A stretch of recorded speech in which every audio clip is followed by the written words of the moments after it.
రాజకీయాలు కానీ మనం చూసుకున్నట్టయితే యువత అంతా మార్పు కోరుకుంటారు. అందులో భాగంగా మొన్న మనం ఏపీలో చూసుకున్నాం. అదేవిధంగా తెలంగాణలో కూడా పెద్ద ఎత్తున యువత జనసేన వైపు చూస్తుంది.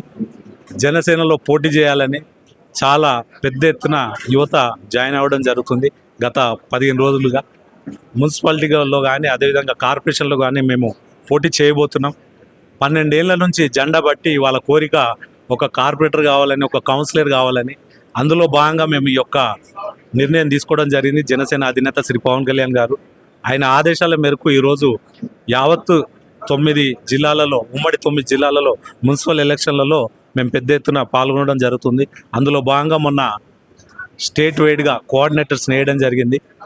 అందులో భాగంగా నేను కూడా ఒక జిల్లా కోఆర్డినేటర్గా రంగారెడ్డి జిల్లా చూస్తున్నా. ఒక ఇన్ఛార్జ్ గుంటి కూడా చాలామంది అనుకుంటారు ఒక జిల్లా ఎందుకు చూస్తున్నారంటే నేను గెలిపే లక్ష్యంగా మేము ప్రయాణం చేస్తున్నాం. కాబట్టి ప్రతి నాయకుడు కూడా పనిచేసే ఉద్దేశంతో నేను ఒక జిల్లాను చూడడం జరుగుతుంది. అక్కడ కూడా పెద్ద ఎత్తున తాండూరులో కానీ, చేవెళ్ళలో కానీ, వికారాబాద్లో కానీ, అదేవిధంగా మన మేడ్చల్లో కానీ పోటీ చేయడానికి చాలామంది జన సైనికులు, అదేవిధంగా కొత్త వ్యక్తులు కూడా రావడం జరుగుతుంది.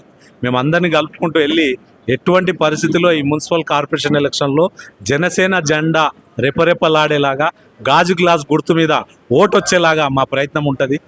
ఎందుకంటే 12 ఏళ్ల నుంచి అనేక కష్టాలు ప్రజల తరఫున ప్రభుత్వం దృష్టికి తీసుకెళ్లిన జనసైనికులకు ఇది మంచి అవకాశం రావడంతో చాలామంది పోటీ చేస్తా అని అనడం, అదేవిధంగా పార్టీ ప్రెసిడెంట్ గారు కూడా వాళ్ళకి అవకాశం ఇవ్వడం చెప్పడం, ఇవన్నీ శుభ సూచనలు.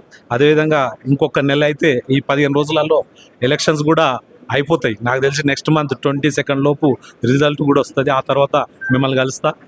మీ న్యూస్ ఛానల్ కూడా మాకు ఎంతో సపోర్ట్ చేస్తున్నందుకు మీకు హృదయపూర్వక ధన్యవాదాలు తెలియజేస్తున్నా.